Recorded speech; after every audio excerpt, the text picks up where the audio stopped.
जैसे कहा जाता है गवर्नमेंट जॉब में कि आपकी एक बार नौकरी लग जाए फिर घर में बैठो कोई दिक्कत नहीं, ऐसा होता है क्या? तो आज हमारे साथ हैं गौरव कुमार अवस्थी जो कि गवर्नमेंट जॉब में है। आज हम इंटरव्यू लेंगे आपका। सर परमिशन है? चलो भाई देखो अब मैं क्या करता हूँ। गौरव सर अपने बारे में बताइए कि आप यहाँ तक कैसे पहुंचे। लोगों का ख्वाब होता है गवर्नमेंट जॉब पे आना, आपने कहाँ से स्ट्रगल किया, कहाँ से स्टार्ट किया, कैसे करा और आप यहाँ तक कैसे पहुंचे? सबसे पहले हम आपको बताना चाहेंगे कि हम एक बहुत ही छोटे परिवार से हैं। मैं कन्नौज डिस्ट्रिक्ट का ठठिया कस्बे का रहने वाला हूँ। सर्वप्रथम 2005 में मैं कानपुर आया था और पोस्ट ऑफिस में एज ए एजेंट वर्क चालू किया। ये आपकी शुरुआती जॉब थी? जी जी जी। पोस्ट ऑफिस में जो लोगों को सुविधाएं देने का काम था वो मेरा था। धीरे धीरे उसी को काम करते करते करते करते मैंने बहुत स्ट्रगल किया। 2014 में उत्तर प्रदेश राज्य भंडार निगम जो कि भारतीय खाद्य निगम के अंतर्गत आता है, FCI जो है वो भारत सरकार की योजना है। क्या बात है। और ये हमारा जो है स्टेट गवर्नमेंट के अंतर्गत आता है। बहुत बढ़िया।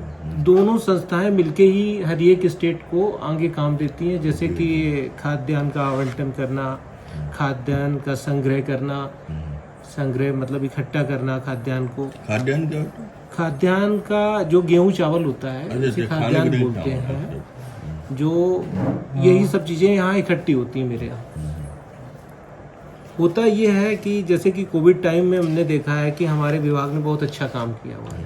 पंजाब से गेहूँ आ रहा है, प्रधानमंत्री जी की योजना आई कि वो गरीब कल्याण योजना के अंतर्गत, हाँ, कि ये सारी सुविधाएं हमारा देश उस समय स्ट्रगल कर रहा था।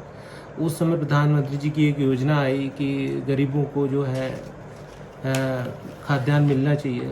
उसमें हमारे विभाग का बहुत बड़ा रोल रहा है, हम लोगों का बहुत बड़ा रोल रहा है। क्या बात है। हुआ ये कि घर घर योजना में, इस योजना के अंतर्गत खाद्यान्न पहुंचाना, ये सब हमारे यहाँ पंजाब से गेहूँ आया, चावल आया, उसको भारत सरकार की योजनाओं के अंतर्गत घर घर आवंटन कराना, पहुंचाना, ये सब हम लोगों का काम रहा है। आपने जैसे बताया कि आप एक एजेंट थे। हाँ, तो 2014 में एक वैकेंसी हुई थी सहकारिता विभाग की, उसमें मैंने फॉर्म अप्लाई किया था और उसी में हमारा पूरा लिखित परीक्षा हुई। उसके बाद अब गवर्नमेंट जॉब में आ गए। और फर्स्ट अटेम्प्ट आपने करा था? हाँ, फर्स्ट अटेम्प्ट ही रहा है। क्या बात है। जी जी बिल्कुल। आप अपने पोस्ट के बारे में बता दीजिए थोड़ा सा।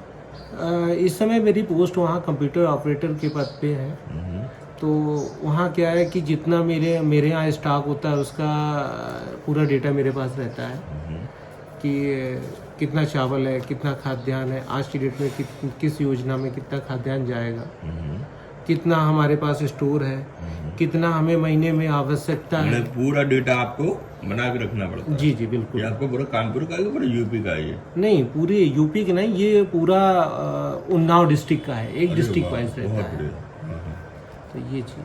तो सर हम आपसे ये जानना चाहेंगे कि जैसे आपने अभी बताया कि हमने फर्स्ट अटेम्प्ट में क्लियर कर दिया, जो कि आसान बात नहीं है। बहुत सारे बच्चे स्ट्रगल कर रहे हैं, ठीक है, लेकिन इसके पीछे आपकी स्टडी होगी, पढ़ाई होगी। जी, और आपने ये भी बताया कि बहुत ही मिडिल क्लास फैमिली से आए हैं। जी जी जी। पढ़ाई कैसे हुई, कितना आपने पढ़ाई करी, मैंने आपकी क्या स्थिति, ये सारी चीजें बताइए। मेरा बैकग्राउंड तो बहुत अच्छा नहीं रहा है, लेकिन जो है मैंने BSc कर रखा था। ठीक है, हमारे यहाँ जब वैकेंसी आई, शिवपाल जी की, अखिलेश यादव जी की गवर्नमेंट थी उस समय, और वही मेरा पहले ही चांस था कि हमने फॉर्म डाला, उसमें हमारा हो गया। और कंप्यूटर डिप्लोमा भी था हमारे पास में, O लेवल का। क्या बात है। हाँ, तो ये सारी चीजें मांगते हैं। हाँ, यही सारी चीज़ें, क्योंकि उसमें बहुत स्टेट गवर्नमेंट में बहुत सारी ऐसी आपको टेक्निकल चीज़ें नहीं मांगते हैं, जैसा कि जो बाबू पोस्ट की वैकेंसी वगैरह होती है उसके लिए बहुत ज़्यादा कुछ नहीं मांगते हैं। आपका इंटर हो, ग्रेजुएशन कंप्लीट हो जी, और आपको कंप्यूटर का नॉलेज है तो बहुत ही अच्छा है। आपके घर में कितने भाई बहन हैं आप लोग? हम 3 भाई लोग हैं। 3 भाई लोग जी। और आपके फादर क्या करते थे? मेरे पापा किसान हैं और मेरे घर में जानवर वगैरह जैसे भैंस वगैरह का पालन भी होता है, डेयरी पापा वगैरह ने भी है। किसानी करके आप लोगों को पढ़ाया, तीनों भाई लोग पढ़े हैं? जी जी बिल्कुल। बहुत बढ़िया, क्या बात है, ये तो बहुत ही इंस्पिरेशन है। जी जी। और अभी आपकी शादी वादी हो गई? हाँ शादी हो गई है मेरी, हो गई। 2018 में मेरी शादी हुई है और तो बच्चे हैं? एक बेटी है। कितनी बड़ी है? 4 साल कंप्लीट हो रहे हैं उसके। अच्छा, अभी छोटी वाली। जी तो आप क्या क्या कहना चाहेंगे कि आजकल के बच्चों को जी जो, जैसे कि आपको मालूम है हर इंसान बिजनेस की तरफ भी जा रहा है, यूपीएससी की तरफ भी जा रहा है, जी जी। आपका क्या कहना है, जॉब करना चाहिए कि बिजनेस करनी चाहिए? देखिए आपको अपना फ्यूचर अपने आप से प्लान करना है, आपको किस में ज़्यादा लगन है, आपको क्या ज़्यादा अच्छा लगता है, वो आपके ऊपर डिपेंड करता बिल्कुल है। सही है। अगर आप गवर्नमेंट सेक्टर को सिलेक्ट करते हैं कि नहीं उसके लिए बढ़ते हैं, तो आपको थोड़ी सी स्ट्रगल करना है, तैयारी करनी है अच्छी सी, और उसके लिए आप जा सकते हैं आगे। और रहा बिजनेस के लिए, तो उसकी कोई उम्र नहीं होती, आप कभी भी स्टार्ट कर सकते हो। तो पहले मेरा मानना है कि पहले तो आपको मेहनत करनी चाहिए कि गवर्नमेंट सर्विस में के लिए कैसे क्या किया जाए, क्योंकि वो थोड़ा सिक्योर होता है। बिजनेस आपके ऊपर डिपेंड करता है, कभी चलता है कभी नहीं चलता बिल्कुल सही है, बात। ये डिपेंड करता है। तो गवर्नमेंट सेक्टर आपका सिक्योर है, ठीक है, आप भी गवर्नमेंट जॉब में हैं, जी, आपको जी। कोई टेंशन नहीं है। ऐसा हमको लगता है, लोग कहते हैं जो मतलब आप जीवन में वो चीज़ नहीं कर पाएंगे जो बिजनेस करके लोग कर लेते हैं। लेकिन होता ये ना कि ये कोविड टाइम में आपने देखा कि इतना ज़्यादा स्ट्रगल हो गया, बहुत अच्छे अच्छे बिजनेस वाले घर में बैठ गए, लेकिन गवर्नमेंट सेक्टर में जो था उसके ऊपर कोई प्रभाव नहीं पड़ा, क्योंकि उसकी सोर्स ऑफ इनकम कहीं से रुकी नहीं है, और वो जो आता था वही रहा था उसका। मेहनत थोड़ी ज्यादा हो गई, हाँ मगर कमाई भी उतनी आ रही है। जी जी जी बिल्कुल। तो क्या सैलरी वगैरह मिल रही है? सैलरी हम लोगों का ग्रेड पे 2700 है, तो उस अकॉर्डिंग अब सैलरी के विषय में ठीक ठाक हो जाता है, 50 प्लस हो जाता है। समझ रहे हो आप? समझ रहे हो? 50 प्लस हो जाता है, ठीक है। क्या क्या करना है इससे रहेगा? हाँ बस बहुत फैमिली के लिए इतना काफ़ी है। हाँ, बाकी ज़्यादा ख्वाहिश हम बढ़ाएंगे ना तभी तो दिक्कत होएगी। हमको क्या है ना कि जितनी सुविधाएं मिलती हैं उतना ही हम बेकार होते चले जाते हैं। हमको बोल दिया जाए कि आपको अपने घर में रहना है, कुछ नहीं काम करना है, आप बिल्कुल बेकार हो जाएंगे। बेकार हो जाएगा। आप एक गाड़ी ले लो और उसको नई गाड़ी लेके आओ और 4-5 दिन चलाने के बाद में उसको खड़ा कर दो, धीरे धीरे उसमें सारे पुर्जे उसके जाम हो जाएंगे। ठीक है, जो मशीनरी है वही हमारी मशीनरी हमारी लाइफ में लेके आती है हमें, कि अगर आप जितना मेहनत करेंगे उतना ही अच्छा रहेगा। सही कह रहे हैं, बिल्कुल सही कह रहे हैं, जैसा कि हमको लगता है। गौरव भाई एक और चीज हम पूछेंगे आपसे कि आपने कहा कि आप पोस्ट ऑफिस में पहले एजेंट थे, जब आपकी पहली नौकरी थी, जी जी। उसका आप स्ट्रगल बताइए, ये आप कैसे आए और स्ट्रगल अपने आप में क्या क्या स्ट्रगल करा, ताकि लोगों को नॉलेज मैंने मिले। जैसा कि आपको बताया, मैं 2005 में कानपुर आया था। इससे पहले मैं कानपुर नहीं आया था। मतलब आप किसी के जरिए आए थे कि अपने आप ही आ गए थे? हाँ, हमारे एक रिलेटिव हैं, मौसा जी हैं हमारे, तो उनके माध्यम से हम कानपुर आए। तो क्या उम्र थी आपको?